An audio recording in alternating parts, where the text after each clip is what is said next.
tahtsime seekord väga, et te saaksite osa meie mõnusatest salongiõhtutest, mis oleme.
Ainult tema, käärimata ja hapu, peab siit lahkuma, et elu hõõruks ta siledaks. Tal pole enam eilset ega üleeilset, sest ta on lihtne koomik viletsas räntrupis. Täna kandis ta esimese armastaja maski, aga homme, kes teab, võib-olla on ta põldur, kalur, jutlustaja, ränk kaupmees, rahvasaadik, sõdur või jumal seda ise teab, kes. Jah, muidugi, sest ükski osa ei suuda teda pikemalt paeluda ja rahuldada, sest see, mis täna nii kena ja meelepärane, on homme juba vastik, et haara või nööri järele. Ta tunneb, et mitte asjata tema isa polnud kauge sõidu tüürimees. Kõigi maade ja merede rahutuse on ta valanud oma noorema lapse verre. Kaugete randade tuuled on isa pannud tema hõlmade alla, et ta tunneb end pigemini linnuna kui inimesena. Ta on muutlik nagu rajulinn, tujukas nagu raskejalgne. Ta ei taha kunagi mõelda eilsele. isegi mitte tänasele. tal on vaid tundmatu homme.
Inimene sammub mööda maanteed, mis loobleb üle küngaste ja läbi metsade.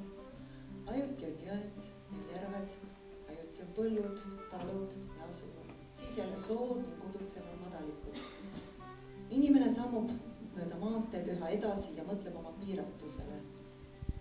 Miks pole ta muutlik nagu loodus, täna voolades läbi metsade, homme vahutades kärestikkudes, ülehomme aga suikudes soolaiuses? Miks on ta nagu maaling surutud kitsasse raami ja peab rippuma aastakümneid samal kohal? Ikka naeratav nägu, rumal ilme, siiralt staatiline. Ent inimene sammub edasi, ta pole hulkur ega juhuse otsija. Tal pole vaid parajasti sobivat osa, uut nägu. Ta tunneb end otse kui alasti, sest eilne on möödas, aga tänast pole veel saabunud.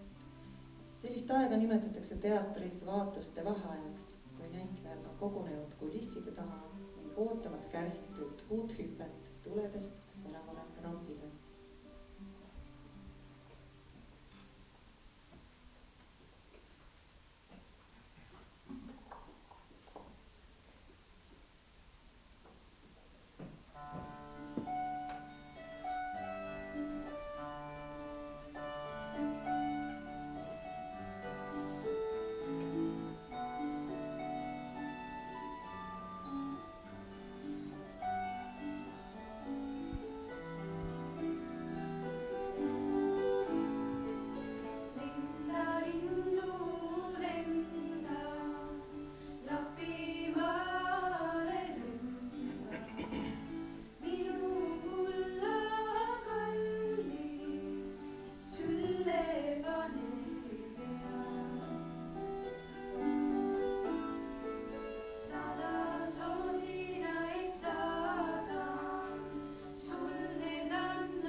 teadsin, et mu tiivad ei kanna.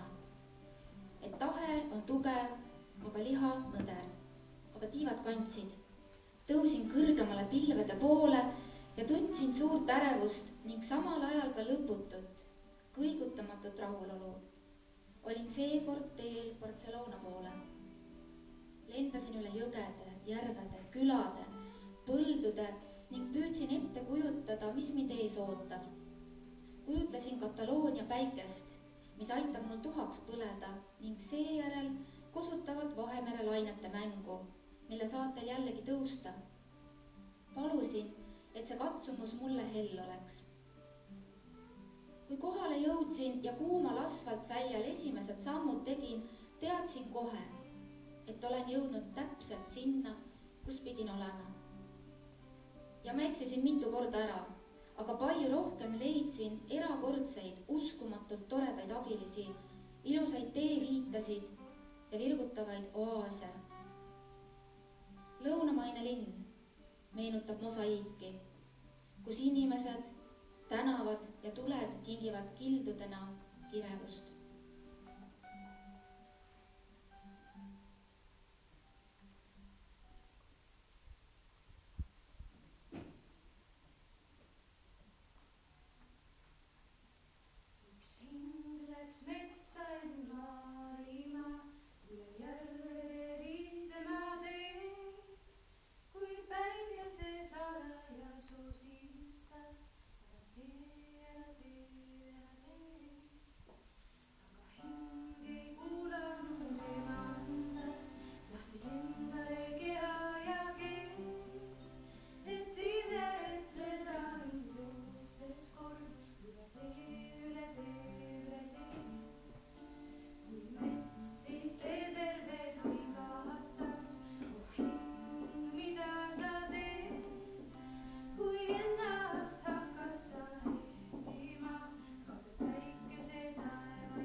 Pärastlõuna jaamatu Veneetsiast ja oma India Hispaania märkmiku ning läksin kirikutrepile unistama. Nautime olemist selles hetkes, kontrollides iga natukese aja tagant, kas mu mäed sama koha peal on või ehk täna veel lähemal. Üks ilus inimene lausus, et kui liiga kiiresti reisida, jääb hing maha. Mu hing jõudis kodunt ilusasti järele, kuid tagasitulek käis tema jaoks vist tõesti veidi liiga kiiresti. Ta pole veel päriselt tagasi. Sel korral võttis Itaalia ta rohkem endale kui viimati. Mitte vaid Firenze sildadele, vaid ka päevaliljade vahele ja nende kaunite, alatasa suitsetavate inimeste kirglikesse silmadesse, väikeste külakeste kitsastele tänavatele, kutsuvate öötaeva tähtede vahele ja hilistesse, rikkalikesse õhtusöökidesse. Veider, kui palju inimene mõtleb, kui ta on teel ja kui vähe, kui ta on pärale jõudnud, ütles Remark. Tõesti veider. Ja kas ta üldse mõtleb?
kas siin ka apelsiniraksus käiakse?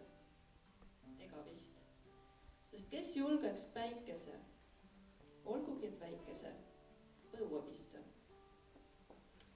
See oli üks silmapilk kesk Toulouse'i vanalinna. Ta mängis kitarri, nii magusatut viisi. Ja ma vaatasin ühest aiast sisse. Kas need on viinamarjad? Päike paistis sinna aeda. Mu mõttes mõlkusid magusad makroonid ja käeotsas kaasa jõlkuvad kõik see ilusamad 10-eurosed kingad. Olin juba õnnelik teades, et enam meid kesklinna vist ei toodagi. Ma olin kuulnud teda kitarri mängimas, näinud päikest paistmas ja ühe rõdu ukse vahelt lehvis kardi. Elu on päriselt imeline.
Siberi hääletus loob lõpmatuse tunde.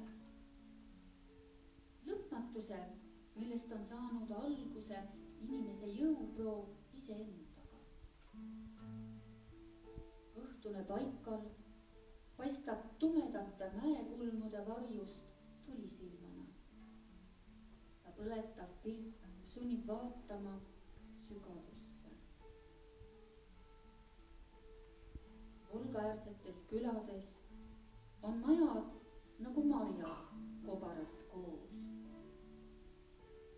Selles lõbusas külakobaras on kõik avatud. Uksed, aknad,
sellest võib tunda meie noorust.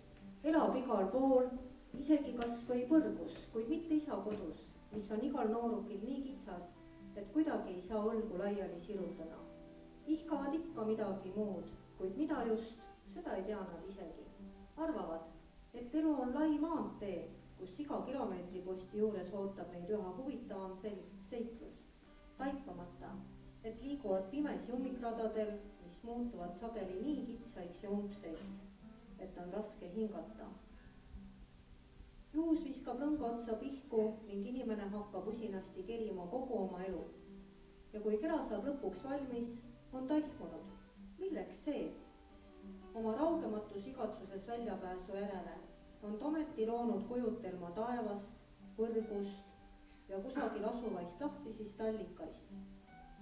Sest mitte keegi pole ometi sündinud selleks, mis ta on. Isegi jõgi tungib survevee ajal kohinaga üle kallaste endal üha uut ja huvitavamat sängi otsides.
Selleks.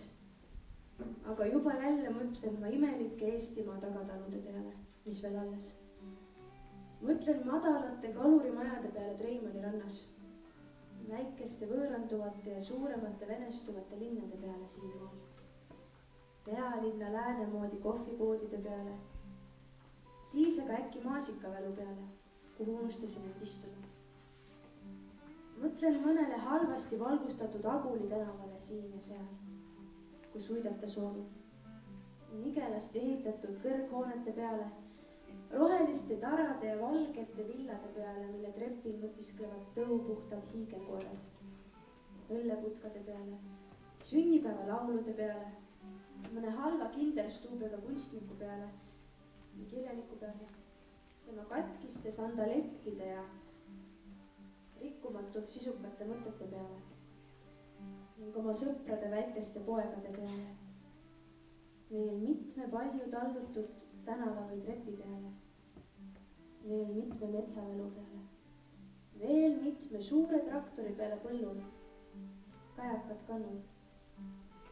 Ja see kõik kokku on millegipärast hällikas roheline, mõne üksika sinaka laiguga lainetus ja lootust. Eestimaa.